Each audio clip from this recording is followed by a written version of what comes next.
সে সেনাবাহিনী হোক আর অন্য বাহিনী হোক, যেখানে যারা আছেন, সুতরাং এদেরকে যারা পুনর্বাসন করার জন্য বিভিন্ন রকমের চিন্তা ভাবনায় আছেন, আপনার চিন্তা থেকে সরে আসেন। এদেশের মানুষ কিন্তু আগস্টের 5 তারিখের আগে নেই, এটা পাল্টিয়ে গেছে। হ্যাঁ, কথা বলেন না কেন? যে যেখান থেকে এটা চেষ্টা চালাবেন ব্যর্থ হবেন। আমরা দেখছি সেনাবাহিনীর যিনি প্রধান, উনি অলরেডি আত্মীয়তার সম্পর্ক ছিন্ন করে জাহান্নামী হয়ে গেছে। কারণ আত্মীয়তার সম্পর্ক যারা ছিন্ন করে তারা কি, উনি কি করল? ওনার নিজের আপন লোক আত্মীয়তার সম্পর্ক ছিন্ন করে ফেলেছে। এটা মিডিয়া আবার কাটছাট করে উল্টো পাল্টা বোঝা পারত, কারণ এদের কাজই তো এরকম উলটপালট। আমরা হাদিস পড়েছিলাম যে লা ইয়াদখুলুল জান্নাতা কাতিউন, যারা আত্মীয়তার সম্পর্ক ছিন্ন করে তারা কি জান্নাতে যাবে না, তারা জাহান্নামী। তো ওনার আত্মীয় ছিল, উনি সম্পর্কটা যদি ঠিক রাখতে পারে না। এখন শুনছি গোপনে আবার বিভিন্ন কায়দায় সম্পর্ক ঠিক রাখার চেষ্টা চালাচ্ছে। কিন্তু বাংলাদেশের মানুষ এখন যে জায়গায় আছে, এ দেশের মানুষ আর মানবে না। আপনি দরকারায় নতুন আত্মীয় করেন, ওই আত্মীয় ভুলে যান, ওটা আত্মীয় না। হযরতে নূহ আলাইহিস সালাম তার সন্তানের পরিচয় দিতে চাচ্ছিলেন, আল্লাহ বললেন না, সন্তান না, ওইটা আপনার, ওটা আপনার আহাল পরিবারের লোকেরা যারা আল্লাহ রসুলকে মানে না, মানবতার জন্য যারা হুমকি, ওরা আপনার আত্মীয়ই না। এই জন্য আমরা এদেশে যারা মুসলিম আছি, এ দেশের বৈধ যারা নাগরিক আছি, এ দেশটাকে যারা অবৈধ করার জন্য চেষ্টা চালিয়েছেন, আপনি তো আমার আত্মীয় হলো। এখন আমরা কোরআনের ওই আয়াত অনুযায়ী বলবো, লাইসা লাকা মিন আহলিকা, আপনি আমার আত্মীয়ই না। আমরা চেষ্টা চালাচ্ছি। 4 নাম্বারটা হচ্ছে ওয়াল ইস্তিদালু লিয়াউমির রাহি, আখিরাতের পুঁজি তৈরি করার জন্য সেই লোকটা সচেষ্ট থাকবে। আল্লাহ রাব্বুল আলামিন আমাদেরকে 4টা যে স্তর বললাম, আল্লাহর ভয় তৈরি করা, কোরআনের আমল করা, অল্পে তুষ্ট থাকা, আর আখিরাতের পুঁজি তৈরি করার জন্য চেষ্টা চালানো। এই 4টা যার ভেতরে আছে তার ভেতরে তাকওয়া আছে, আর এই 4টা যার ভেতরে নেই সে আকাশ দিয়ে উড়ে গেলে ওর ভেতরে তাকওয়া নেই। যেহেতু রমজান এসেছে আমাদেরকে তাকওয়া শিক্ষা দেওয়ার জন্যে, আর কোরআনে কারিম আল্লাহ নাজিল করেছেন রমজানে, ইন্না আনজালনাহু ফি লাইলাতিন মুবারাকা, অবশ্যই আমি আল্লাহ কোরআন নাজিল করেছি একটা বরকতময় রজনীতে। ইন্না কুন্না মুনজিরিন, আর আমি নিজে সতর্ককারী। সতর্ককারীকে আমরা শুধু অ্যাডভার্টাইজ করছি, আসল সতর্ককারীকে কোরআনে আল্লাহ এরকম সতর্ক বাণী দিয়েছেন 500। ফিহা ইফরাকু কুল্লু আমরিন হাকিম। আল্লাহ এই কোরআন নাজিল করেছেন যেই দিন, ওই দিন তিনি গুরুত্বপূর্ণ কিছু সিদ্ধান্ত নেবেন। যেহেতু 27শে রমজান সামনে, 21, 23, 25, 27, 29 এর ভেতরে যে কোনো একদিন আল্লাহ রাব্বুল আলামিন গুরুত্বপূর্ণ কিছু সিদ্ধান্ত নেবেন। আমরা দোয়া করছি মুসাফির অবস্থায়, রোজাদার অবস্থায়, আল্লাহ যেন আমাদের এই দেশটা যত ষড়যন্ত্র হচ্ছে সব কিছুকে নস্যাৎ করে এমন কিছু গুরুত্বপূর্ণ সিদ্ধান্ত আমাদের ব্যাপারে নেন, আমরা যেন সামনে কোরআন সংসদে চলছে এটা দেখে মরতে পারি। আমার কথার অর্থ বোঝা গেছে, আমি জানি আপনারা বুঝেছেন। ফিহা ইফরাকু কুল্লু আমরিন হাকিম, আল্লাহ কিছু গুরুত্বপূর্ণ সিদ্ধান্ত নেবেন এই রাতে। সুতরাং আমরা বারবার দোয়া করব, আমাদের যত রকমের ষড়যন্ত্র হচ্ছে দেশ নিয়ে, দেশে বিদেশের মাটিতে, সব আল্লাহ যেন নিজে নস্যাৎ করে দেয়। আর এমন কিছু বরকতময় সিদ্ধান্ত আল্লাহ যেন নেয়, যেটা ওই যে হাজার হাজার বছরও হয়নি, কোরআন নাজিল করে আল্লাহ যেটা দিয়েছে সেটা পাওয়া যাবে যদি এটা সংসদে যায়। অল্পে তুষ্ট থাকতে পারি না আমরা, এই কারণে দেশটা আরো বসে যায়। এখন এত ঋণ এই দেশে, একটা মানুষ জন্ম নিলে 1,10,000 টাকা তার মাথার উপরে ঋণ। অল্পে তুষ্ট থাকলে এই কাজ হতো না। টাকাগুলো সব আপনি পাচার করে করে বাইরে বেগম পাড়া, সাহেব পাড়া বানিয়েছে, থাকতে তো পারেন না। মালয়েশিয়া দেখেছি, হোটেলে ওঠার পরে নিচতলায় নেমে কি এখানে বসে কি করেন, হুজুর আমরা আগে পালিয়েছি। সাহেব পাড়া বানিয়েছেন, ওখানে থাকবেন না, ওখানে থেকে মায়ের খাবো। বাংলার জনগণ এখানে আছে, পিটিয়ে হাত বানিয়ে ফেলবে। কি করলেন আপনি? সাহেব পাড়া বানালে থাকতেও পারেন না। টাকাগুলো যদি এই দেশে কর্মসংস্থান তৈরি করতেন, মানবতার কাজে লাগাতেন, দিনের কাজে লাগাতেন, এই দেশে 36 লাখ যুবক, এই যে স্যার জানে, এই যুবকগুলো বাইরের দেশে যে রাস্তা ঝাড়ু দেয়, পায়খানা সাফ করে, রুটি বানায়, কাপড় সেলাই করে, এগুলো করা লাগতো না। এই দেশে তারা সম্মানজনক রিজিক কামাই করতে পারতো। এই কথা বলে না কেন? এটার জন্য যারা দায়ী তাদেরকে ক্ষমা করা যায় কোন লাইনে? এই জন্যই তো বাংলার জনগণ চাচ্ছে না যে তারা আবার স্বাভাবিক আসুক। আসলে ওরা আর আবার অস্বাভাবিক করে ফেলবে। সুতরাং ও যেখানে আছে সেখানে থাক। দরকারাই দাদারে মুসলমানি দিয়ে বিয়ে দিয়ে দিই। বুড়ে বয়সে মুসলমানি দিয়ে একটা সমস্যা আছে। হাজাম দরকারে আমরা বাংলাদেশ থেকে পাঠাবো, বুড়ো হাজাম পাঠাবো যেন চোখ বন্ধ করে কেটে দেয়। সাথে যা গোড়া কাকে যেখানে কাটে কাটুক। তারপরেও দাদা মুসলমান না হলে তার বিয়ে শাদী হচ্ছে না। দাদারও শুনলাম যে বউ নেই, আর আমাদের ওইটারও নাকি স্বামী নেই। কি ওই একটা গান শুনছিলাম সেদিন, মোদির বউ নাই, পরেরটা জানি না। তো দুইটারে একসাথে মিলিয়ে অন্তত এই বুড়ো বয়সে যদি ছেলে মেয়ে হয় কিছু হোক, আত্মীয় স্বজন আমরা আরো বাড়াই, তখন আমাদের আর বর্ডার থাকবে না। বাবা শাহজালাল সব হালাল হয়ে যাবে না। যারা গেছে বিদায় নিয়ে তারা আর ফিরে আসার চিন্তা ভাবনা যদি করে, পৃথিবীর ইতিহাস পাল্টিয়ে যাবে। আজ পর্যন্ত কোনো পালানো মানুষ ফিরে এসেছে? সুতরাং এদেরকে যারা পুনর্বাসন করার জন্য বিভিন্ন রকমের চিন্তা ভাবনায় আছেন, আপনার চিন্তা থেকে সরে আসেন। এদেশের মানুষ কিন্তু আগস্টের 5 তারিখের আগে নেই, এটা পাল্টিয়ে গেছে। এক কথা বলেন না কেন? যে যেখান থেকে এটা চেষ্টা চালাবেন ব্যর্থ হবেন। সবাইকে নিয়ে আমরা রমজানুল মোবারকে একটা কথা বললে যেহেতু 70টা কথা বলার সওয়াব হয়, এই জন্য বলেন আলহামদুলিল্লাহ। আর একবার বলেন আলহামদুলিল্লাহ। দরুদ আর সালাম পাঠ করার মাধ্যমে আমরা আলোচনায় প্রবেশ করছি। রমজানুল মোবারকে যে 4টা বিষয় বললাম, এই 4টা বিষয়কে সামনে নিয়ে আমরা কথা বলবো ইনশাআল্লাহ। 1 নম্বরে রমজান। নবীজি বলেন যখনই মাসটা আসে সঙ্গে সঙ্গে আল্লাহ জান্নাতের যত দরজা আছে দরজাগুলো খোলায় থাকে। এগুলো জান্নাতের দরজা আমরা জানি অনেকে যে জান্নাতের দরজা রমজানের প্রথম দিন আল্লাহ খুলে দেয় না। রমজানে দরজাগুলো সব খোলা থাকে, আরো বিউটিফাই করা হয় পুরোটা। জান্নাতের দরজা কোনো দিনের জন্য বন্ধ হয় না, আর বন্ধ হবেও না। হ্যাঁ, জাহান্নামের দরজা বন্ধ থাকে। জাহান্নামের দরজা বন্ধ থাকে, এটা আরো মজবুত করে বন্ধ করা হয়। প্রশ্ন আসতে পারে, এতদিন শুনতাম যে জাহান্নামের দরজা সব বন্ধ হয়ে যায়, জান্নাতের দরজা খুলে যায়। হ্যাঁ, কথা তো ঠিকই আছে। আল্লাহ পাক বলেন ওয়াসিকাল্লাযীনা কাফারু ইলা জাহান্নামা যুমারা হাত্তা ইযা জাউহা ফুতিহাত আবওয়াবুহা ওয়া ক্বাল ইলা আখিরি আয়াত। সূরা যুমারের ভেতরে আছে, আপনি 71 নম্বর আয়াতে পাবেন। কাফেরদেরকে যখন জাহান্নামের দিকে ধাক্কা দিতে দিতে নিয়ে যাবে ফেরেশতারা, জাহান্নামের গেটে যাওয়ার আগে দেখবে জাহান্নামের গেট বন্ধ। ওখানে যাবার পরে জাহান্নামের দরজা খোলা হবে। আমি আয়াতটা তাফসীরের আগেও বহুবার পড়েছি, ওভাবে আমি বুঝি নাই। এমনকি যারা পড়িয়েছে আমাদেরকে ওইভাবে বোঝাতেও পারে নাই। জেলখানায় যে আয়াতটা আমার কাছে ক্লিয়ার হয়ে গেছে। জেলে যাওয়ার পরে দেখলাম 24 ঘন্টা কারাগারের যে দরজা মেন যেটা, ওটা বন্ধ থাকে। কেউ যদি বাইরে থেকে যায় তখন খুলে দেয়, ভেতরে প্রবেশ করানোর পরে আবার বন্ধ করে দেয়। আপনি দেখবেন জেলখানার মেন দরজা যেটা 24 ঘন্টার 1 ঘন্টাও দিনে রাতে কোনোদিন খুলে রাখে।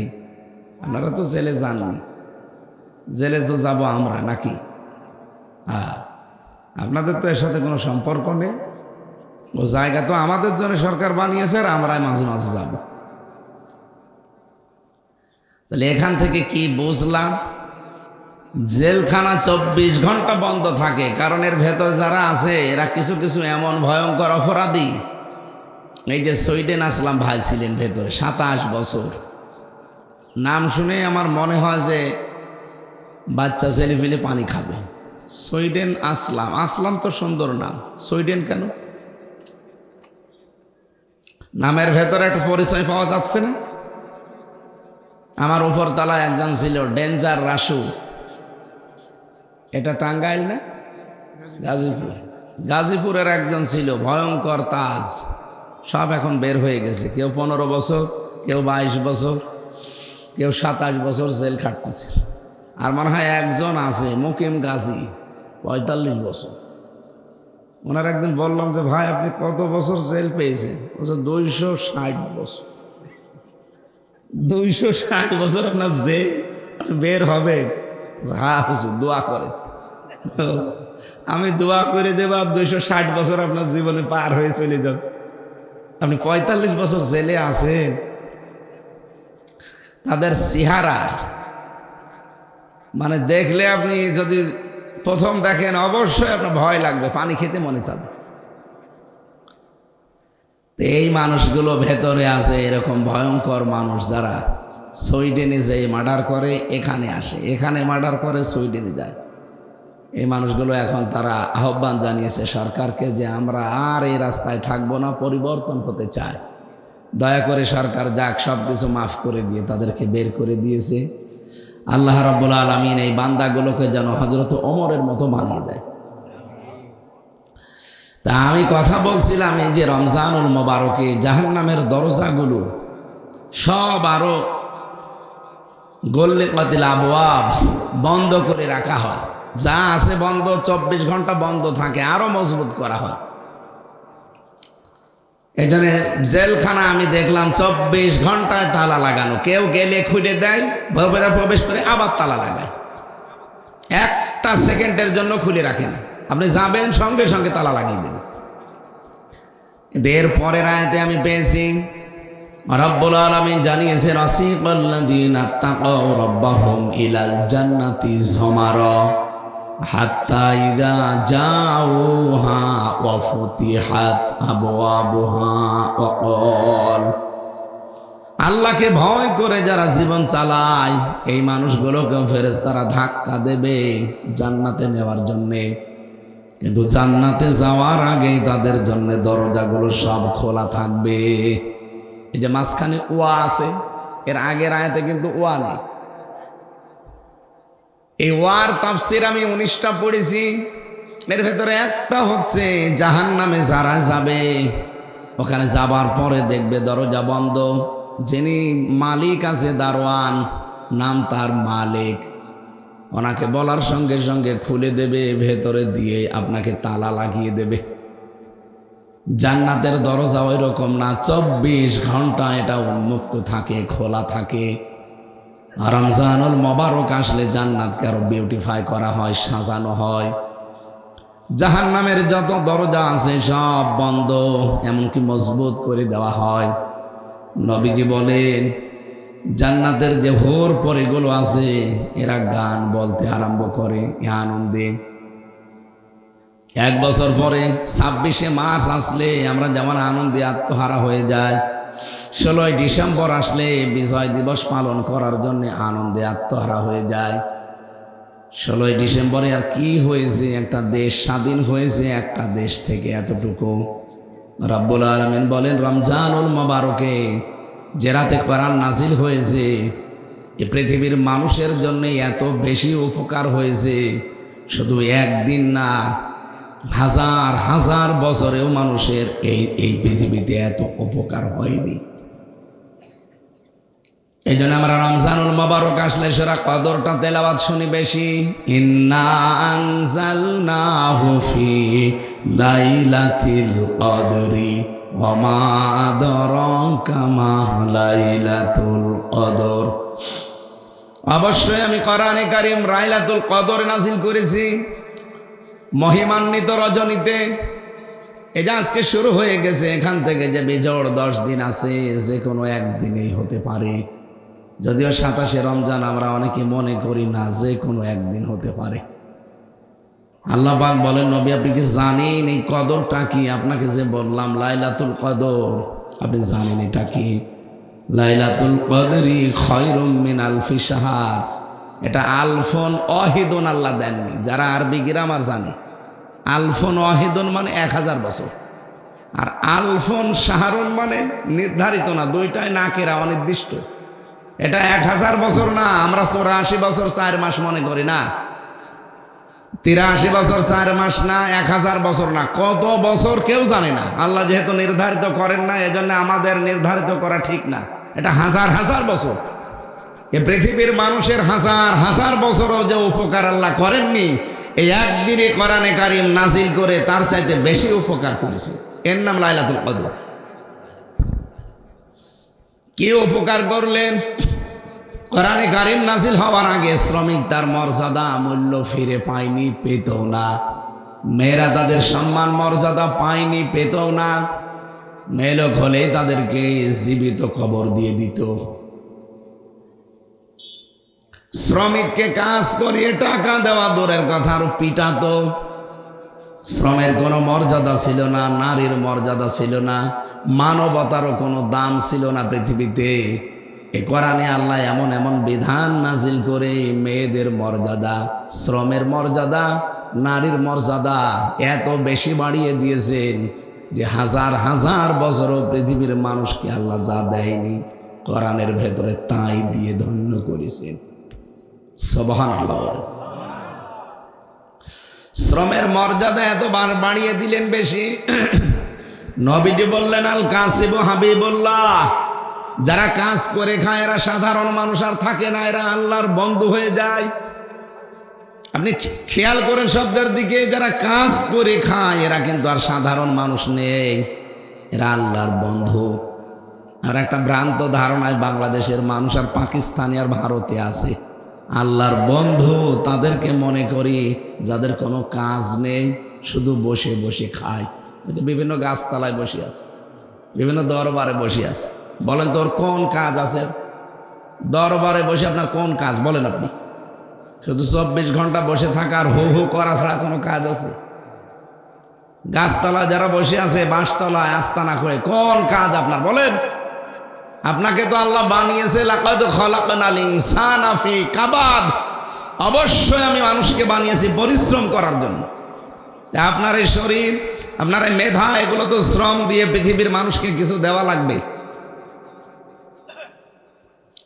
আর চিন্তা ভাবনা করে, শরীর দিয়ে গবেষণা করে, আমাদের ব্রেন দিয়ে, মাথা দিয়ে কি কিছু বানাতে পারি। আমরা একটা সই বানাতে পারি, একটা গ্লাস বানাতে পারি। পানি খেয়ে বাঁচা লাগবে, একটা গ্লাস, একটা মগ, এগুলো আমাদের ব্রেনে আসে না।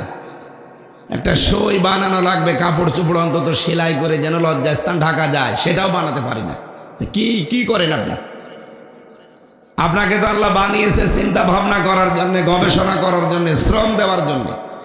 এই জন্য পৃথিবীতে যারা শ্রম দেয়, ঘাম ঝরায়, ওয়াতুল আজিরা আজরাহু ক্বাবলা ইয়াজফারাহু, শ্রমিকের ঘাম শুকিয়ে যাওয়ার আগে তার পারিশ্রমিক তার হাতে ধরিয়ে দাও, এ নির্দেশ কার? আর কত মানুষে রমজানেও শ্রমিকের পয়সা মেরে খায়। এই গাজীপুর জেলায় বেশি, কারণ এখানে গার্মেন্টস বেশি। কি যারা দায়িত্বে আছে, কত মানুষ এই যে 8 ঘন্টা 10 ঘন্টা 12 ঘন্টা ডিউটি করে, তাদের যা দেওয়া দরকার এগুলো না দিয়ে, শ্রমের মর্যাদা না দিয়ে আপনারা আরো টাকা পয়সা মেরে খান। আপনি মানুষ, শ্রমিকের পয়সা মেরে না খেয়ে পায়খানা খাওয়া ভালো। যেহেতু শুধু এটা গাজীপুরে থাকছে না, কত কিরমান কাতিবিন দেখছেন না, এরা তামাম দুনিয়ায় পৌঁছাবে। আমি 8-9 দিন মালয়েশিয়া ছিলাম, সিঙ্গাপুরে। মালয়েশিয়া দেখলাম ওখানে ওয়াজ বাজতেছে এক দোকানে। কি গো, ভাষা কি? আমি বাড়ি যশোরে। একজন বলছে আমার বাড়ি পাকিস্তান, একজন বলে আমার বাড়ি থাইল্যান্ড। এখানে কি এ ওয়াজ বুঝতেছে? হুজুর সব বুঝে ফেলিস। এতদিন শুনতে শুনতে আপনার ভাষা সব আমাদের বোঝা হয়ে গেছে। আসলেও তো শ্রমিকের মর্যাদা নেই, শ্রমের মর্যাদা আমাদেরকে দেওয়া হয় না। আমরা এই দেশ থেকে, বাংলাদেশ, পাকিস্তান থেকে আর ভারত থেকে আসে ওরা। এই যে আমার সাথে 2 জন কাজ করছে 12 বছর, একজন পাকিস্তানের, 2 জন ভারতের। এরা আসতে 1,20,000 টাকা খরচ হয়েছে বাংলাদেশের টাকায়। অথচ ভারত, কলকাতা থেকে যারা যায়, বাংলাদেশ থেকে যারা যায়, ডিস্টেন্স প্রায় সমান সমান। মালয়েশিয়া, সিঙ্গাপুরে, বুঝতেছেন? অথচ মালয়েশিয়া বাংলাদেশ থেকে যেতে কমপক্ষে 6.5 লাখ 7 লাখ টাকা লাগে। আর আমাদের পাশে কলকাতা থেকে যাচ্ছে, মায়ানমার থেকে যাচ্ছে, ওখান থেকে 1,20,000 টাকায় চলে যাচ্ছে। বাকি টাকাগুলো কি ফেরেশতারা খায়? এই যে স্যার ভালো জানবে। এত কষ্ট করে গাজীপুরের এই হিজলতলির একটা যুবক, একটা ছেলে, বাড়ি ঘর, জমি জায়গা, তার বাবার মায়ের গহনা, স্ত্রীর গহনা বিক্রি করে 7.5 লাখ 6 লাখ টাকা জোগাড় করে যায়, আর ওরা মাত্র 1,20,000 টাকা চলে আসে। কাজ তো একই দুইজনের, দেখলাম দর্জির কাজ করছে 12 ঘন্টা একাধারে। হ্যাঁ, বেতন তাদের দুইজনেরই। জিজ্ঞেস করলাম কেমন কি হয়, ও বলছে আমার 1 লাখ, এও বলছে আমার 1 লাখ বাংলাদেশের টাকা। ওর 6.5 লাখ 7 লাখ টাকা খরচ করে যদি 1 লাখ হয়, এর 1,20,000 1 লাখ হবে, এটা বৈষম্য না? এটা তৈরি করছে কি ভারত? তৈরি করছে কি মায়ানমার, পাকিস্তান? তৈরি করছে এই দেশে যারা দায়িত্বে ছিল।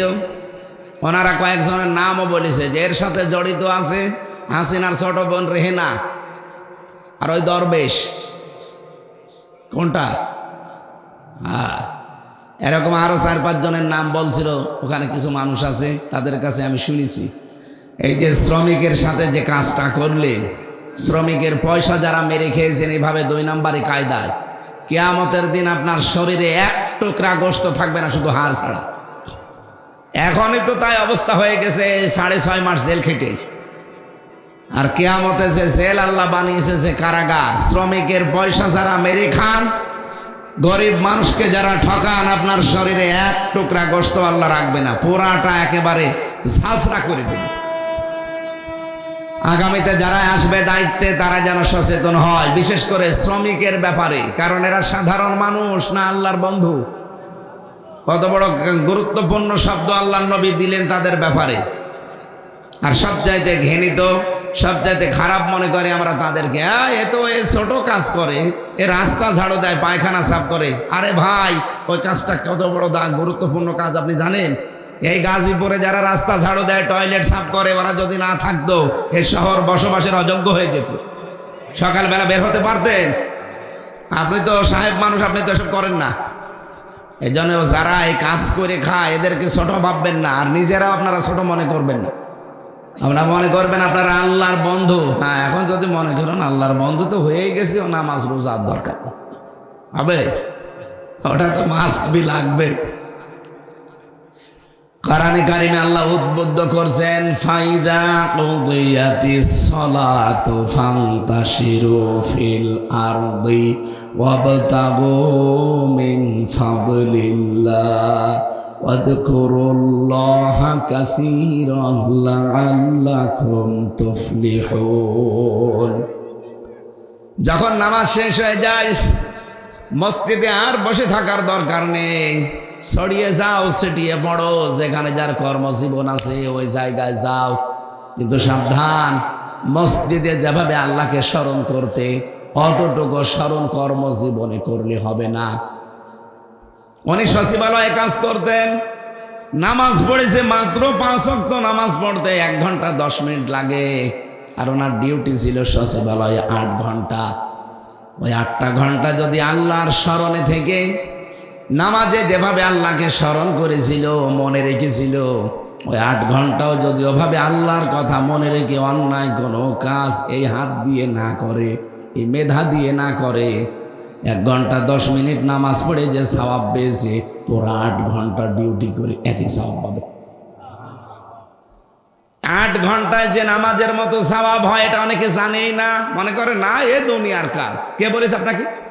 দুনিয়ার কাজ বলে কোনো কাজ নেই, যা করবেন ওইটা আখিরাতের কাজ। পৃথিবীতে মানুষ যেটা করে ওইটা দিয়ে তার আখিরাত তৈরি হয়। দুনিয়ার কাজ বলে কিচ্ছু নেই, যা করবেন ওটা কিসের কাজ? আরো জোরে বলেন। এই জন্য নামাজ ছিল 5 ওয়াক্ত নামাজ পড়তে মাত্র 1 ঘন্টা 10 মিনিটে শেষ, আর বাকি যে 22 ঘন্টা 50 মিনিট সময় এখনো দুনিয়ায় কাটাবে, কিভাবে কাটাবে? 8 ঘন্টা না ডিউটি করলো সঠিকভাবে আল্লাহর কথা স্মরণ করে, আল্লাহর বিধান অনুযায়ী, তাহলে 8 আর ওদিকে 1 ঘন্টা 10, 9 ঘন্টা 10 মিনিট পুরাটা মনে করো না ইবাদত হয়ে গেল। আর বাকি তো এখনো আছে, এই ঘন্টাগুলো কি করবে? উনি তো 6 ঘন্টা বা 8 ঘন্টা ঘুমাবে।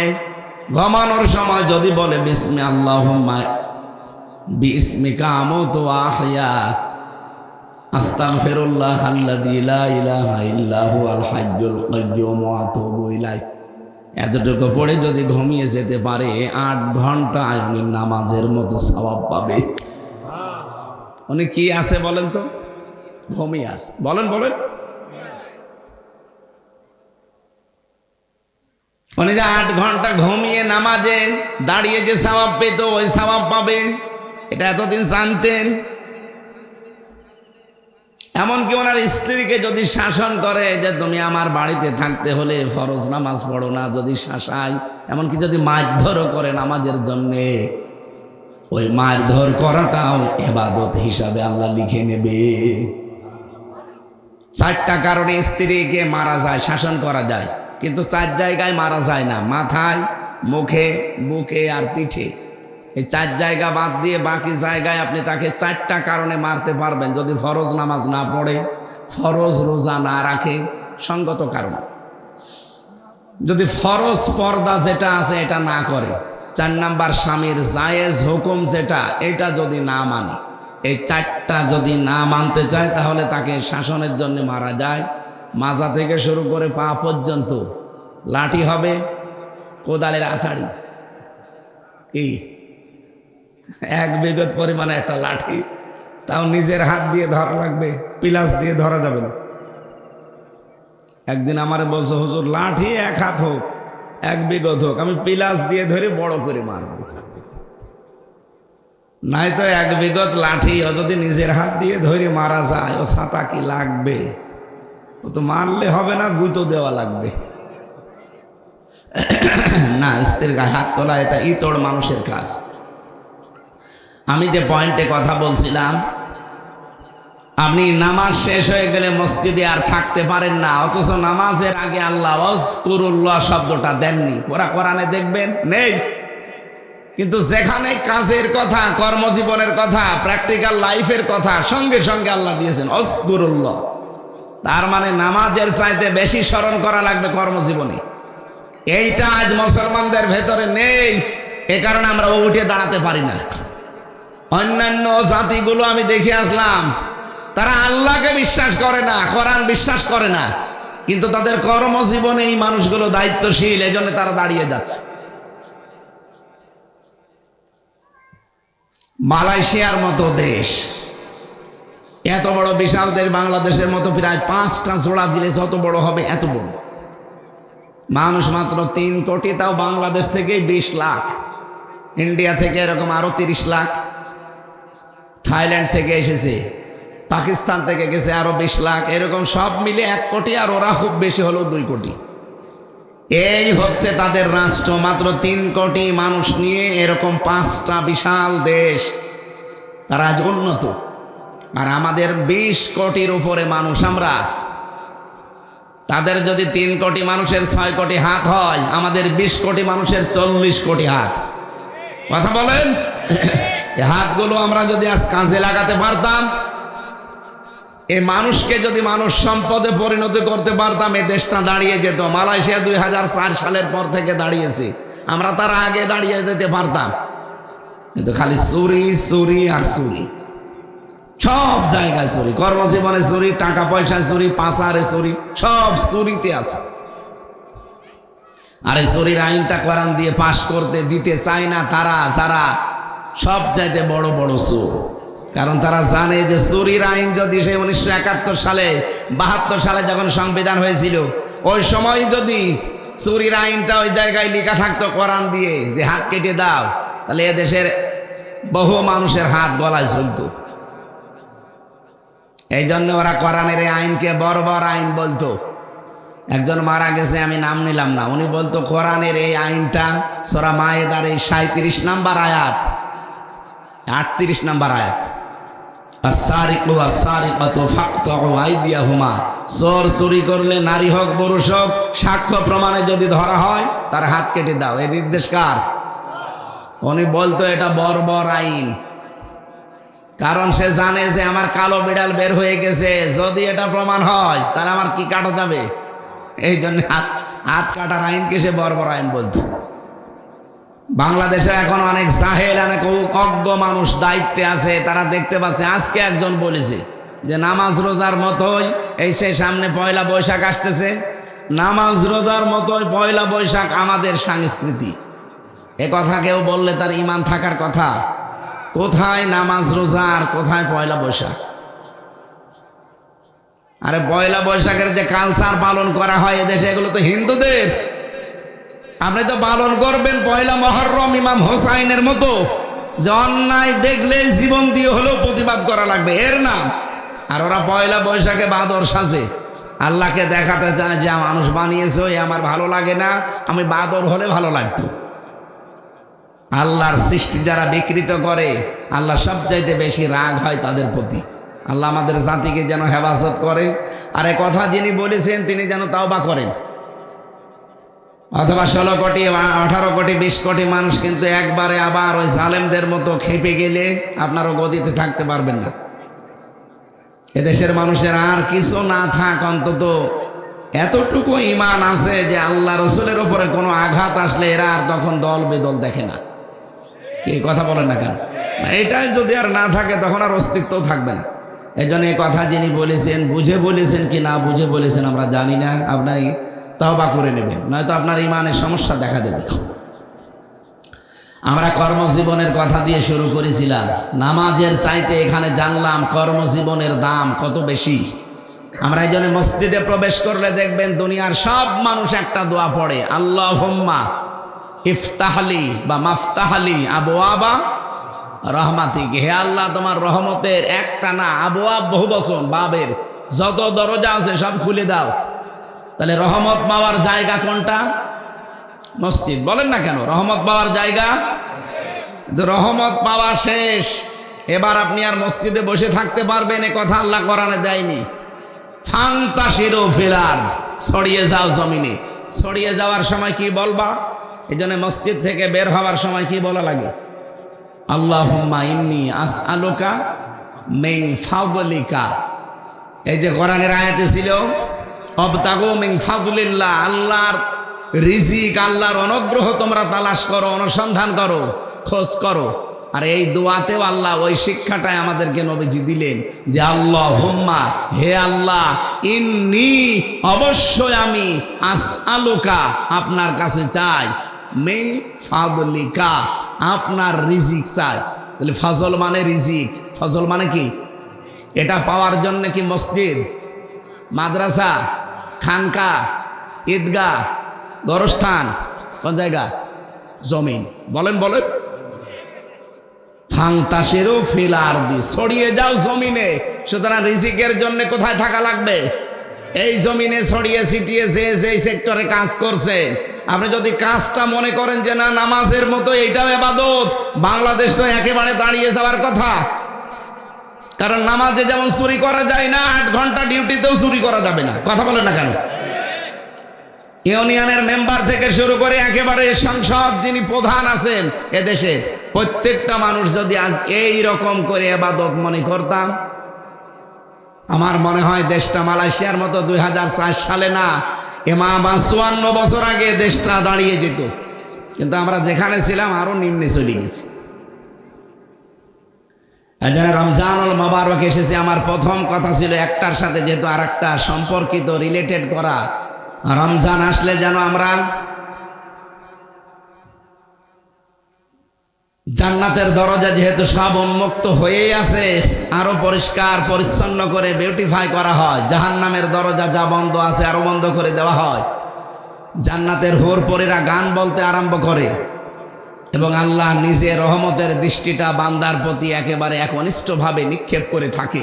পুরাটা মাস আল্লাহ দিয়ে আছে, আর এই শেষের দিকে আরো আল্লাহ বেশি দিয়ে আছে। বিশেষ করে নাজাতের এই সময়ে আমরা যেন আমাদের জীবনে নাজাত তৈরি করতে পারি জাহান্নামের আগুন থেকে। বলেন আমিন।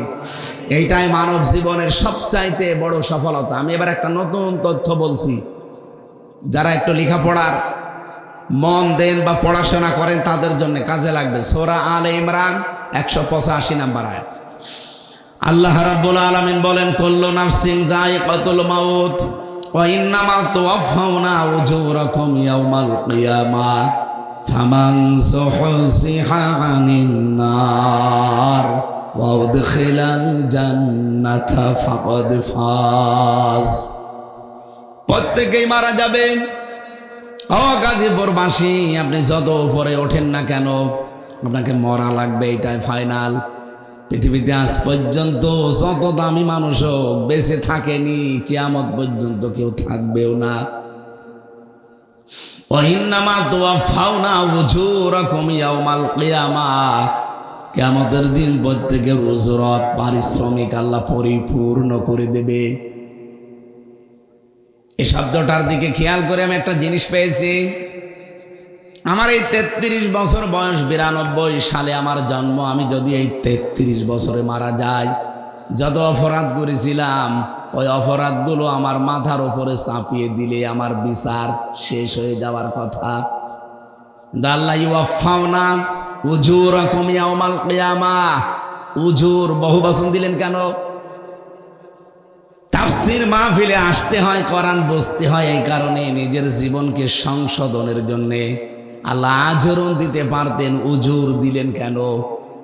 আমার 33 বছর বয়সে আমি মারা যাই, ঠিক আছে, কিন্তু 33 বছরে এমন এমন কাজ আমি আঞ্জাম দিয়েছি যে 33 কোটি বছর এটার রেশ থাকবে। আমি একটা সিনেমা তৈরি করলাম, একটা সিনেমা হল বানালাম। আমি হয়তো মরে গেলাম 33 বছর বয়সে, কিন্তু ওই সিনেমা হল, ওই সিনেমা তো আর বন্ধ হয়নি, ওটা চলতে আছে। কি দিন যত যাবে ওটা বিউটিফাই করে আরো সুন্দর করে ছড়াবে, বিভিন্ন ভাষায় ছড়াবে। এই বাংলাদেশে পবিত্র প্রেম বলে একটা সিনেমা বানিয়েছিল একজন হিন্দু, একজন মুসলমান, এই চরিত্র নিয়ে, বাংলাদেশের মেয়ে। ওটা আমি তামিলনাড়ুতে গিয়ে দেখি, ওই দেশে এই সিনেমাটা তামিল ভাষায় পরিবর্তন করে তাদেরকে দেখানো হচ্ছে। কাহিনী একই আছে কিন্তু ভাষাটা তামিল। পাকিস্তানে যান, এখানে উর্দুতে আপনাকে শোনাবে ওই কাহিনীটা। না লাগবে না কিছু। আমি যেটা বোঝাতে চাই এখানে, আমি মারা গেছি কিন্তু আমার কাজ তো মরে যায়নি। এই কাজটা যতদিন থাকবে কবরের ভেতরে আমার পাপের বোঝাটা তত বাড়তেই থাকবে। কথা বোঝানো যায়নি। قد خسر الذين كذبوا بلقاء الله, সূরা আনামের 30 নম্বর আয়াতে আল্লাহ জানিয়েছেন অবশ্যই ক্ষতিগ্রস্ত হয়ে গেছে ওই মানুষগুলো, ক্ষতিগ্রস্ত হবে না, হয়ে গেছে। কারা? যারা আল্লাহর সাক্ষাৎ এটা অবিশ্বাস করে, মিথ্যা মনে করে যে আল্লাহর সাথে সাক্ষাৎ হবে, দাঁড়ানো লাগবে, জীবনের পুরাটার হিসাব দিয়ে আল্লাহ পরিপূর্ণ উজরত দেবে, এটা যারা বিশ্বাস করে না, আল্লাহ বলেন তারা ক্ষতিগ্রস্ত হয়ে গেছে।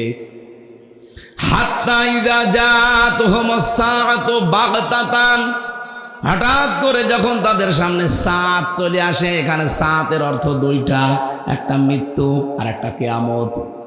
হঠাৎ করে মরণ যখন চলে আসে, ক্বালু ইয়া হাসরাতানা, ওই মানুষগুলো পেছনের দিকে তাকিয়ে আফসোস করে যে কি পাঠালাম আমি, আমার এই জীবনে আমি কি পাঠিয়েছি।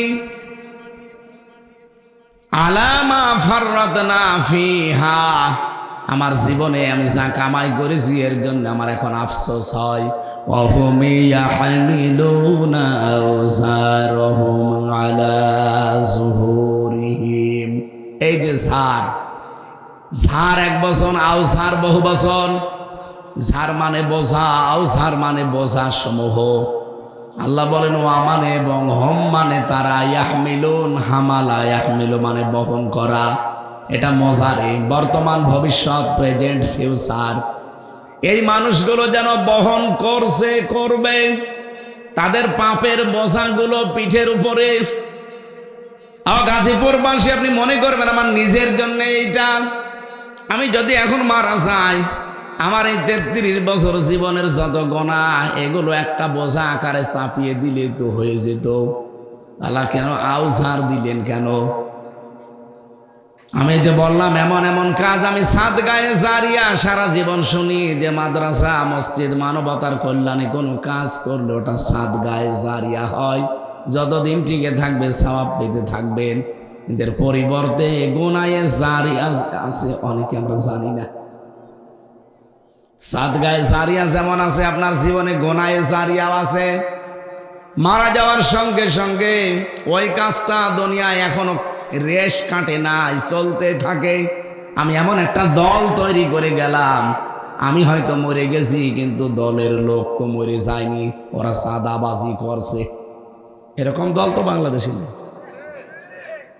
আমি মরে গেলাম, আমার দলের লোক এখনো মানুষ কোপানো বন্ধ করেনি। আপনি দেখেছেন আগস্টের 5 তারিখের আগ পর্যন্ত কিভাবে মানুষকে কুপিয়েছে। আমি একটা ভিডিও দেখছিলাম, একটা ছেলেকে তরবারি বের করে এক কোপ দিল হাতের উপরে। আপনি দেখেন ভিডিওটা? অবশ্যই সেই ছেলেটা কোনো না কোনো দলের ছেলে, না তো কোপ দেবে কেন? আমি নাম নিলাম না, অবশ্যই কোনো দলের ছেলে। নাম নিতে অসুবিধা কি? ছাত্রলীগের অথবা যুবলীগের। বলেন তো, যারাই ছাত্রলীগ যুবলীগ প্রতিষ্ঠিত করেছিল তারা তো মরে গেছে, কিন্তু এই মানুষগুলো তো এখনো মারা যায়নি। এদের দ্বারা যত মানবতার ক্ষতি হবে, মানবতা বিপদে পড়বে, আল্লাহর কসম কবরে বসে বসে গুনাহে জারিয়া পেতে থাকবে। এই জন্য আপনার বোঝা এখন আর ঝাড় নেই, আলঝার হয়ে গেছে। একটার পর একটা বোঝা বাড়তেই থাকবে, বাড়তেই থাকবে। এখন কিয়ামত হতে এখনো কত কোটি বছর বাকি। বলেন তো, এত বছর কবরে আপনি পড়ে আছেন, কিন্তু আপনার পাপের বোঝা কমতেছে না বাড়তেছে? 2-5টা হবে না কোটি কোটি বোঝা হবে? বলেন। আন্দাজে একটা দলের উপরে আমরা চাপিয়ে দেয় যারা রগ কাটে, অথচ আজ পর্যন্ত এই 54 বছরে আমরা প্রমাণ দিতে পারলাম না যে তারা রগ কেটেছে। কিন্তু যারা রগ কাটে, মানুষের ঠ্যাং পর্যন্ত কেটে নেয়, রগ না হাত কেটে নেয়, তাদের নামে কোনো বদনাম নেই। এখন কিছু কিছু বদনাম বের হচ্ছে।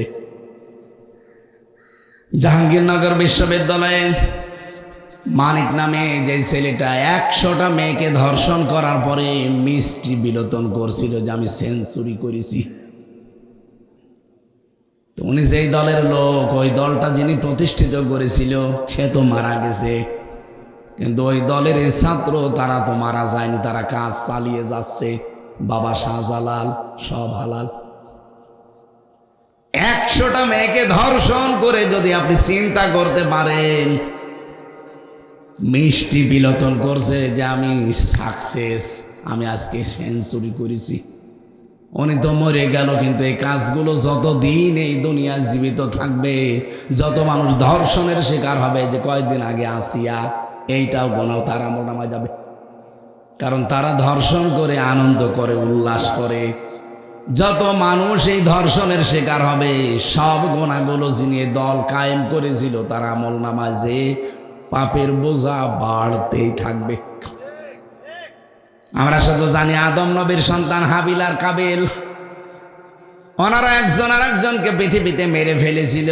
এই জন্য কিয়ামত পর্যন্ত যত অবৈধ হত্যা হবে তার একটা পার্সেন্টেজ কাবিলের আমল নামায় যাবে। হ্যাঁ, যাবে কেন? কারণ প্রথম তিনি মানুষ মেরেছিলেন। এইটা যদি আপনি সহজে বুঝে ফেলেন যে কিয়ামত পর্যন্ত কাবিল, এই লোকটা একটা মানুষকে মাত্র হত্যা করেছিল দুনিয়ায়, কিন্তু যত মানুষ কিয়ামত পর্যন্ত হত্যা হবে অবৈধভাবে, 2024 সালের 5 আগস্টের আগ পর্যন্ত 2732 জন মানুষ মারা গেছে সরকারি হিসাবে। কেউ না কেউ মেরে ফেলেছে, কি নাকি এমনি মরে গেছে? যেই মারুক না কেন তারা ওই কাবিলের মতো পার্সেন্টেজ পেতে থাকবে। কাবিলের বোঝা যদি কোটি কোটি হয়, আপনার বোঝা কয়টা হবে আপনি নিজে বলেন? এই জন্য আল্লাহ কিয়ামত বানিয়েছেন। উজু রকম দেওয়ার পরেই দেখবেন ইলা ইয়াউমিল কিয়ামা, আল্লাহ পাক বলেন আমি এটা দুনিয়ায় দেব না, এটা দেওয়ার একটা জায়গা বানিয়েছি, তার নাম কিয়ামত।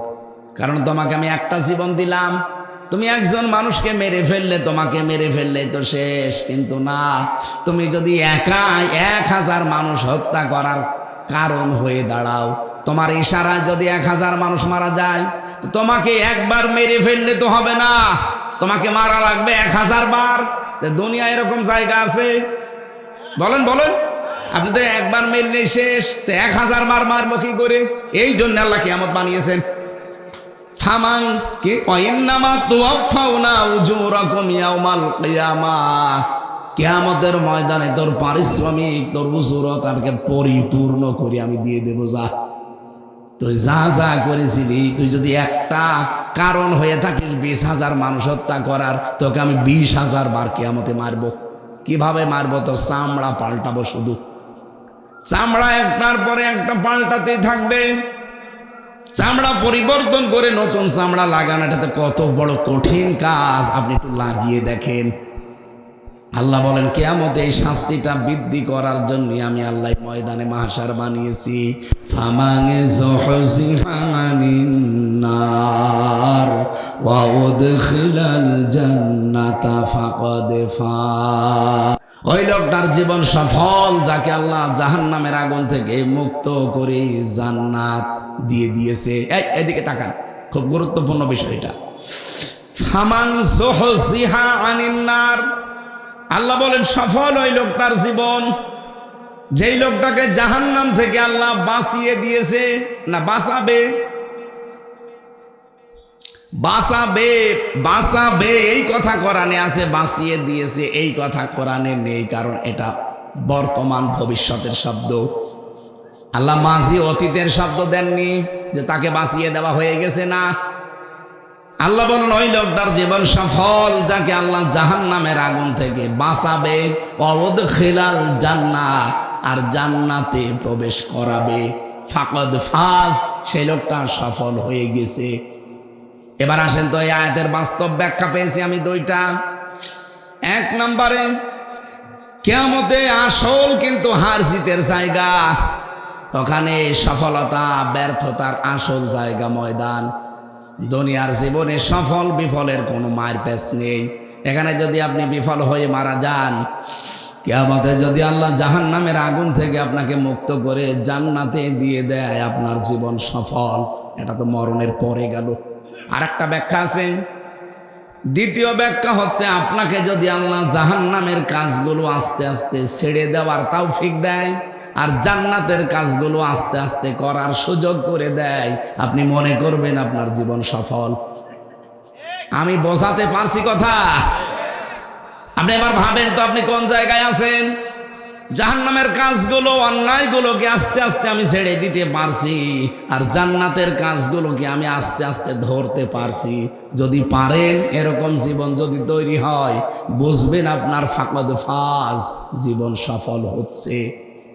আমাল হায়াতুদ দুনিয়া ইল্লা মাতাউল গুরুর, আল্লাহ আফসোস করে বলেন বান্দারা, দুনিয়ার জীবন কিন্তু ধোঁকা। কি বলেন? বলেন। আপনার মা বাবা ধোঁকা আপনার জন্য, আপনার সন্তানাদি, আপনার স্ত্রী, আপনার ভাই বোন, পৃথিবীর সব কিছু আপনার জন্য ধোঁকা। আপনার সম্পদ আদি, সন্তান আদি, দুনিয়ায় যত কিছু আল্লাহ বলেন গুরুর, এটা ধোঁকা।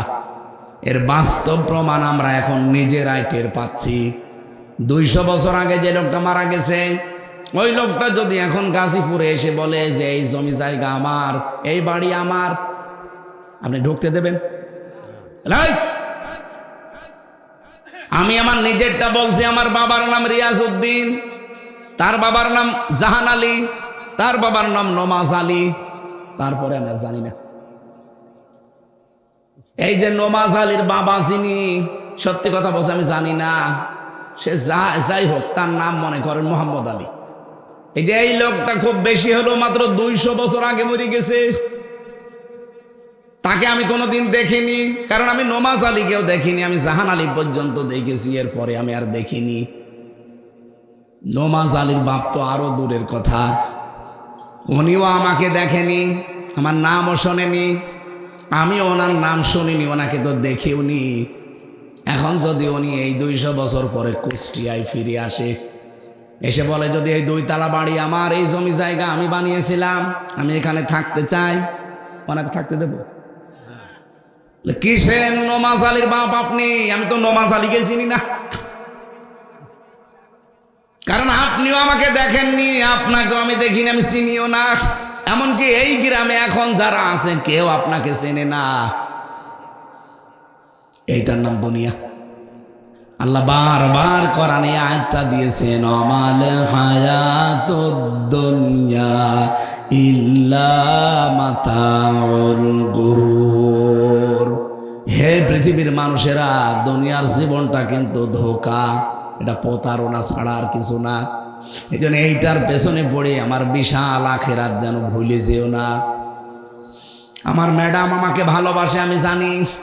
কত মানুষ আছি আমরা এই পৃথিবীতে, রমজানুল মোবারক চলে যাচ্ছে, নিজের আখিরাতের পুঁজি তৈরি না করে স্ত্রীর মুখে হাসি ফোটানোর জন্যে, তাকে সুখে রাখার জন্যে, শান্তি দেওয়ার জন্যে বৈধ অবৈধ নেই, বাম হাত ডান হাতের কামার একসাথে করে। এটা রেকর্ড হচ্ছে, এই কারণে বলছি সারা দুনিয়া এখন যাচ্ছে। আপনি ডান হাত বাম হাতের কামাই একসাথে করে 2 তলা থেকে 20 তলা বানিয়ে দিয়ে চলে গেলেন, এখনই মারা যান। এক্ষুনি মারা গেলে আজকে রাত যদি আমার ম্যাডামকে কেউ বলে হামজা মরে গেছে একটু পাহারা দেন, বলবেন না, জিন আসবে। কি বলবেন? আমি একা পারবো না পাহারা দিতে, আরো 3-4 জন মহিলা দেন। না, আমি একা থাকতে পারবো না। পাহারা যদি দেয়ও, যদি বলা হয় সারা জীবন তো আপনার কাছে ছিল, আপনি খাটের উপরে ছিলেন 2 জন, আজকে আপনি থাকবেন খাটের উপরে আর হামজাকে খাটের নিচে মাটি দেব, বলবেন না, জিন আসবে। মাটি তো দিতে দেবেই না, সকালবেলা বলবে কবরে নিয়ে যান। হ্যাঁ, পাগলের মতো হয়ে যাবে, খাওয়া দাওয়া হয়তো বন্ধ করে দেবে। 2 দিন 5 দিন 7 দিন পরে দেখবেন স্বাভাবিক হয়ে গেছে তার জীবনও। 4 মাস 10 দিন পার হতে হতে তার মা বাবা মিলে দেখবেন তার বিয়ে দিয়ে দেবে অন্য জায়গায়। মাত্র 2-3 দিন 4 দিন 5 দিন সংসার করার পরে ঠিক আমার ম্যাডাম তার বাবার কাছে কল দিয়ে, মায়ের কাছে কল দিয়ে বলবে, বাবা মা, হামজা তো আর কি ছিল, এখন যার সাথে আছে 100 গুণ ভালো মানুষ, আমি ডিলেট হয়ে গেছি। অথচ এই 5 তলা 2 তলা থেকে 5 তলা আমি বানিয়েছিলাম। কথা বলেন ঠিক কিনা? এখন আমার আর কিছু তার মনে নেই। ওই 2 দিন তার কাছে থাকার পরে সব সে ভুলে গেছে। বাবার কাছে এখন সুনামও হয় তার, যে হামজারে কি দেখে দিয়েছিলেন, এখন যা পেয়েছি এর মতো আর জিনিস হয় না। আমি নিজে যেহেতু উপলব্ধি করছি, আপনাদেরকে উপলব্ধি করাচ্ছি। দুনিয়ার জীবন কিন্তু এরকমই। এজন্য কার পেছনে থেকে আপনার বিশাল আখিরাত আপনি নষ্ট করবেন বলেন? আল্লাহ আমাকে যেমন বুঝ দিচ্ছেন, প্রত্যেকেই যেমন এই বুঝটা ক্লিয়ার করে দেন, বলেন আমিন। আমি শ্রমিকের কথা বলতে গিয়ে পর্যন্ত এসেছিলাম। এই জন্য শ্রমিকের মর্যাদা অনেক বেশি। যারা কাজ করে খান, বাড়িতে হোক জমিনে হোক, যে যেখানে আমরা কাজে আছি, আমরা নিজেকে যেন ছোট মনে না করি, মনেই করবেন যে আমি কাজে না, আমি ইবাদতে আছি। প্রত্যেকটা মানুষ যদি বাংলাদেশে আমরা এটা মনে করতাম, রমজান মাস প্রতি বছর বছর আসা লাগতো না, একবারে রমজান সফল হয়ে যেত। 2 নম্বরে রমজানের দাম বেড়েছিল যেহেতু কোরআনের কারণে, এর সাথে সম্পৃক্ততা বাড়াবেন। 3 নম্বরে আমি নিয়েছিলাম, 3 নাম্বারটা কি? আপনাদের যদি কিছু মনেই না থাকে তো আমি বলেই যাবো, আপনি শুনিয়ে যাবেন। এই জন্যই তো 45 মিনিটের বেশি কথা বলা ঠিক না, কারণ মাথায় কথা ধরার একটা লিমিট আছে। আমি বলেই গেলাম 2 ঘন্টা ধরে, আপনি শুনিয়েই গেলেন না। আমি কয়টা বিষয়ের কথা বলতে চাচ্ছি বলেন তো? 4টা। প্রথম কি? রমজান। প্রথম কি? 2 নম্বরে কোরআন, 3 নম্বরে সিয়াম, 4 নম্বরে তাকওয়া। এই 4টা তো মনে রাখা যায়। এবার আসেন গুরুত্বপূর্ণ একটা তথ্য। আপনি এর আগে, আমার যতটুকু জানা, আপনি এর আগে কোনোদিন শোনেননি, আজকে শুনবেন। 3 নম্বরে যেটা বললাম, সিয়াম। পৃথিবীতে যত নবীকে আল্লাহ পাঠিয়েছেন, প্রত্যেকটা নবীর উপরে সিয়াম ছিল ফরজ। কুতিবা আলাইকুমুস সিয়াম কামা কুতিবা আলাল্লাযিনা মিন ক্বাবলিকুম। তোমাদের উপরে রোজা লিখে দিলাম, ফরজ করে দিলাম। শুধু তোমাদের উপরে না, তোমাদের পূর্বে যারা দুনিয়া থেকে বিদায় নিয়েছে সবার উপরে রোজা কি? আরো জোরে বলেন। সবার উপরে সিয়াম ছিল ফরজ, কিন্তু সওম না। এদিকে তাকান।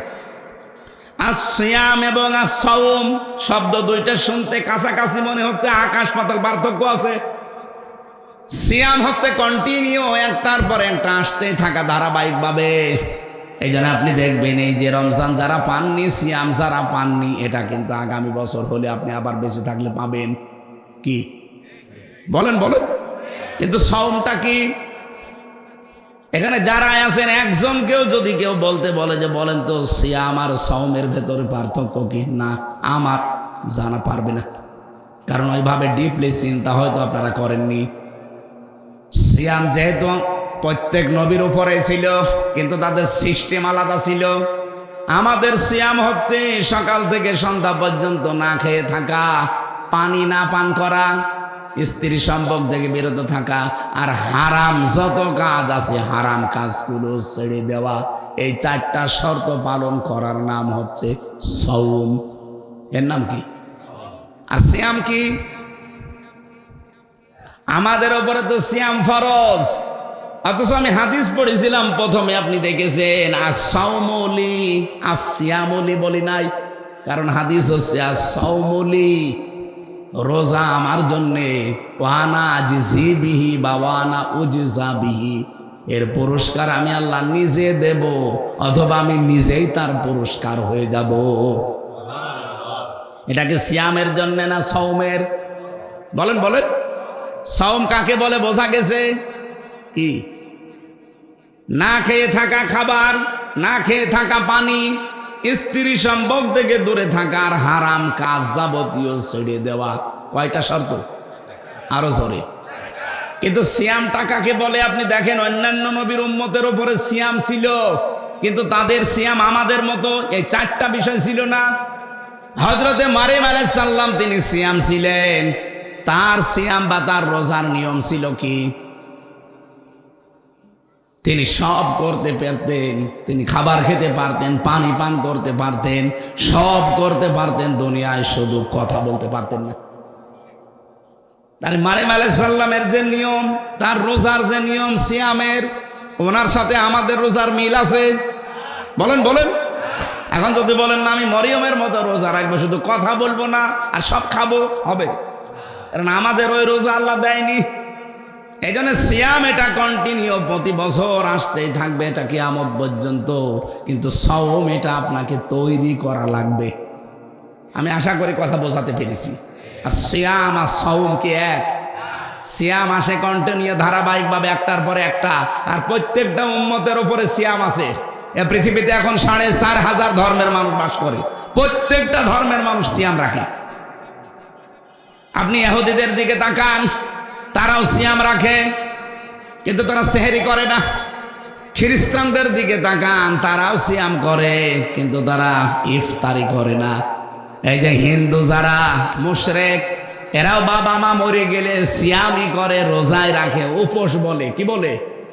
ওরা না খেয়ে থাকে না, কিন্তু তারা সেহরিও করে না, ইফতারিও করে না।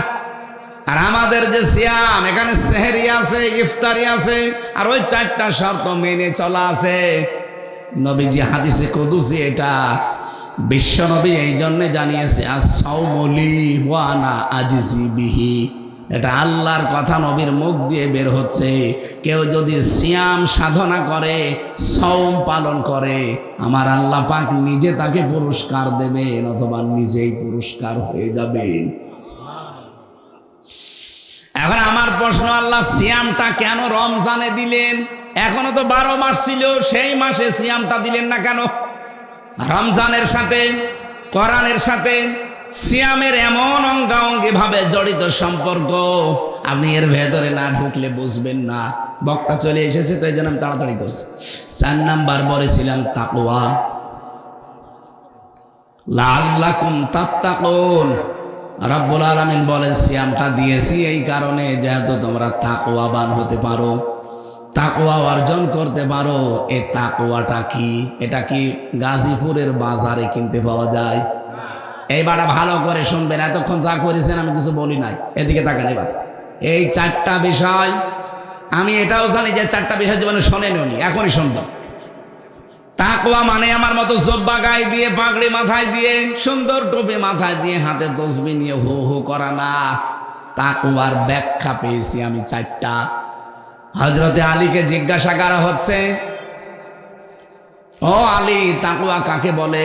হযরতে আলী নবীর জামাই বললেন, চারটা বিষয় যার ভেতরে পাওয়া যাবে সে যেন মনে করে আমার ভেতরে তাকওয়া তৈরি হয়েছে।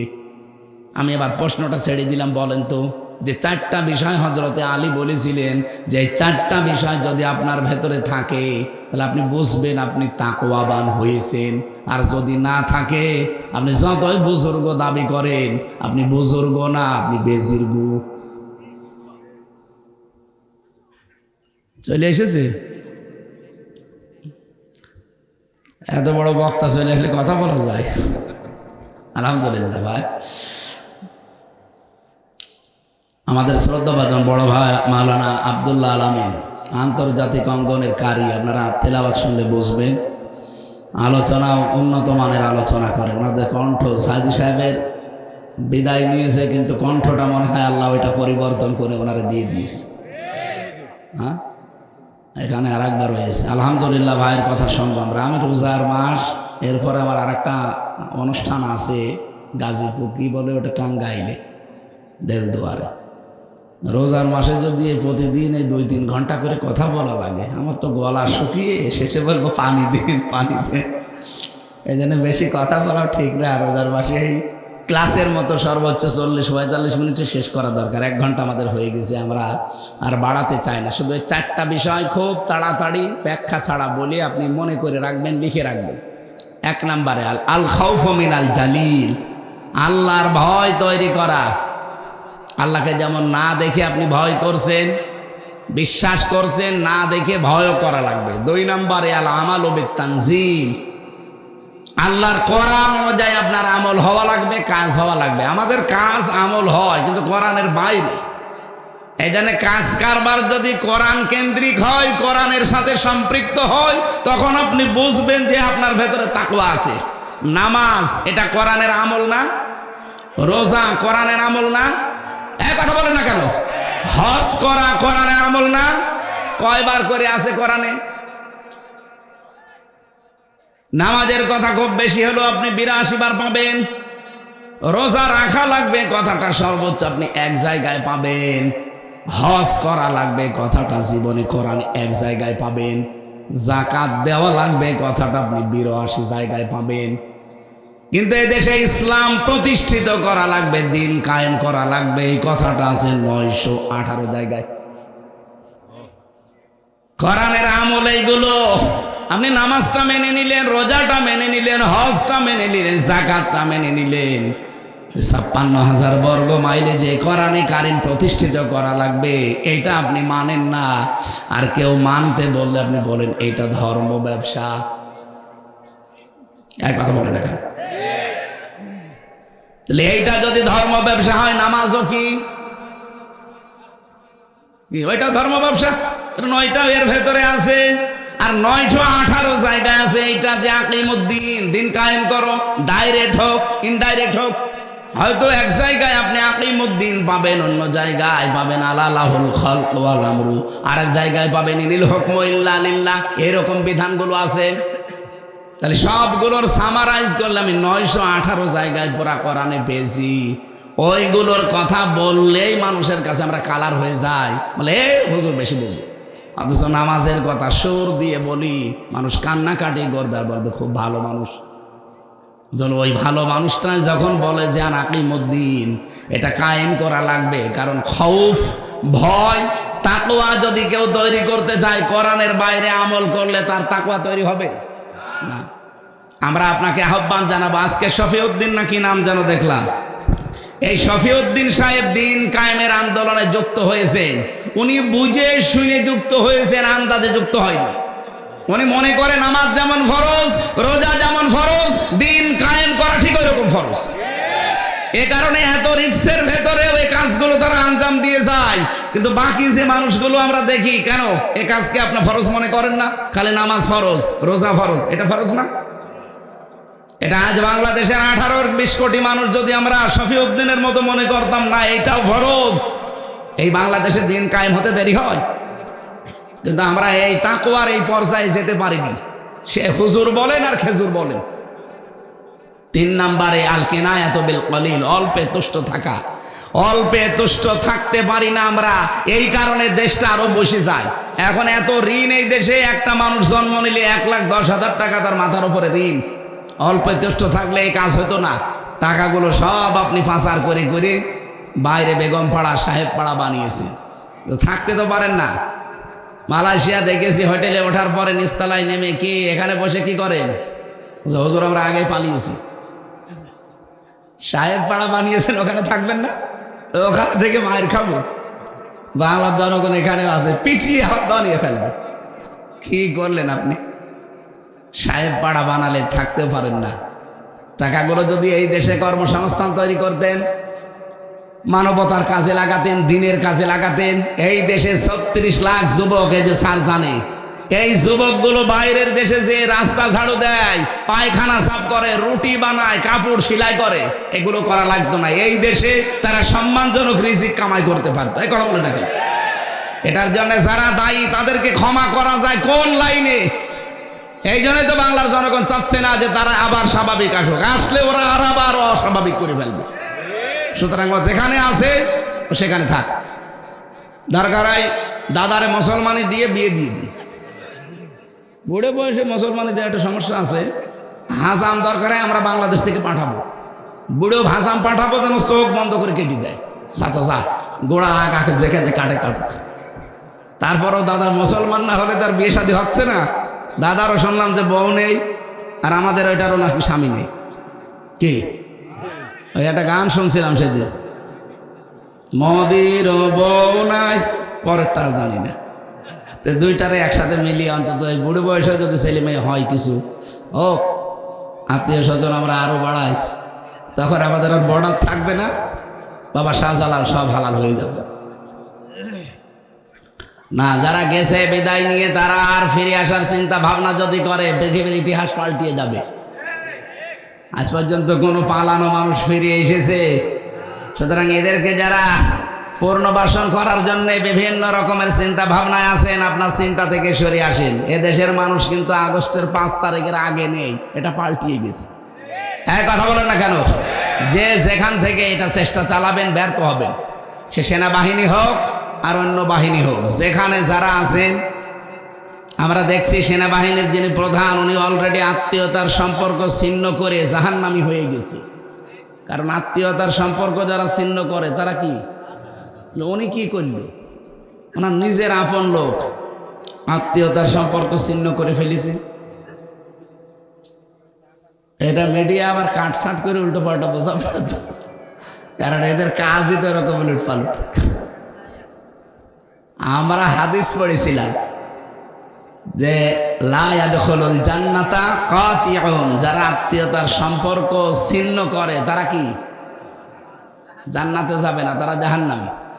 তো ওনার আত্মীয় ছিল, উনি সম্পর্কটা যদি ঠিক রাখতে পারে না। এখন শুনছি গোপনে আবার বিভিন্ন কায়দায় সম্পর্ক ঠিক রাখার চেষ্টা চালাচ্ছে। কিন্তু বাংলাদেশের মানুষ এখন সেই জায়গায় আছে, এ দেশের মানুষ আর মানবে না। আপনি দরকার নতুন আত্মীয় করেন, ওই আত্মীয় ভুলে যান, ওটা আত্মীয় না। হযরতে নূহ আলাইহিস সালাম তার সন্তানের পরিচয় দিতে চাচ্ছিলেন, আল্লাহ বললেন না, সন্তান না, ওইটা আপনার, ওইটা আপনার আহাল পরিবারের লোকেরা যারা আল্লাহ রসুলকে মানে না, মানবতার জন্য যারা হুমকি, ওরা আপনার আত্মীয়ই না। এই জন্য আমরা এদেশে যারা মুসলিম আছি, এ দেশের বৈধ যারা নাগরিক আছি, এ দেশটাকে যারা অবৈধ করার জন্য চেষ্টা চালিয়েছেন, আপনি তো আমার আত্মীয় হলো। এখন আমরা কোরআনের ওই আয়াত অনুযায়ী বলবো লাইসা লাকা মিন আহলিকা, আপনি আমার আত্মীয়ই না। আমরা চেষ্টা চালাচ্ছি। 4 নাম্বারটা হচ্ছে ওয়াল ইস্তিদালু লিয়াউমির রাহি, আখিরাতের পুঁজি তৈরি করার জন্য সেই লোকটা সচেষ্ট থাকবে। আল্লাহ রাব্বুল আলামিন আমাদেরকে 4টা যে স্তর বললাম, আল্লাহর ভয় তৈরি করা, কোরআনের আমল করা, অল্পে তুষ্ট থাকা, আর আখিরাতের পুঁজি তৈরি করার জন্য চেষ্টা চালানো। এই 4টা যার ভেতরে আছে তার ভেতরে তাকওয়া আছে, আর 4টা যার ভেতরে নেই সে আকাশ দিয়ে উড়ে গেলে ওর ভেতরে তাকওয়া নেই। যেহেতু রমজান এসেছে আমাদেরকে তাকওয়া শিক্ষা দেওয়ার জন্য, আর কোরআনে কারিম আল্লাহ নাযিল করেছেন রমজানে, ইন্না আনজালনাহু ফি লাইলাতিন মুবারাকা অবশ্যই আমি আল্লাহ কোরআন নাজিল করেছি একটা বরকতময় রজনীতে, ইন্না কুন্না মুনজিরিন, আর আমি নিজে সতর্ককারী। সতর্ককারীকে আমরা শুধু অ্যাডভার্টাইজ করছি, আসল সতর্ককারীকে কোরআনে আল্লাহ এরকম সতর্ক বাণী দিয়েছেন 500। ফিহা ইফরাকু কুল্লু আমরিন হাকিম।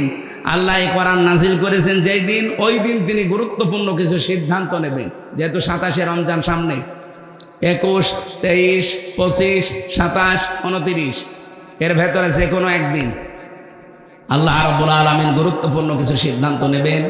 আমরা দোয়া করছি মুসাফির অবস্থায়, রোজাদার অবস্থায়, আল্লাহ যেন আমাদের এই দেশটা যত ষড়যন্ত্র হচ্ছে সব কিছুকে নস্যাৎ করে এমন কিছু গুরুত্বপূর্ণ সিদ্ধান্ত আমাদের ব্যাপারে নেন, আমরা যেন সামনে কোরআন সংসদে চলছে এটা দেখে মরতে পারি। আমার কথার অর্থ বোঝা গেছে, আমি জানি আপনারা বুঝেছেন।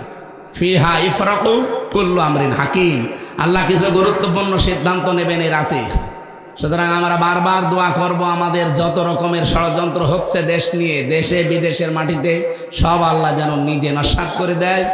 আর এমন কিছু বরকতময় সিদ্ধান্ত আল্লাহ যেন নেয়, যেটা ওই যে হাজার হাজার বছরও হয়নি, কোরআন নাজিল করে আল্লাহ যেটা দিয়েছে সেটা পাওয়া যাবে যদি এটা সংসদে যায়। আল্লাহ রাব্বুল আলামিন ওই দৃশ্য দেখে মরার তৌফিক আমাদের দান করুন, আমিন।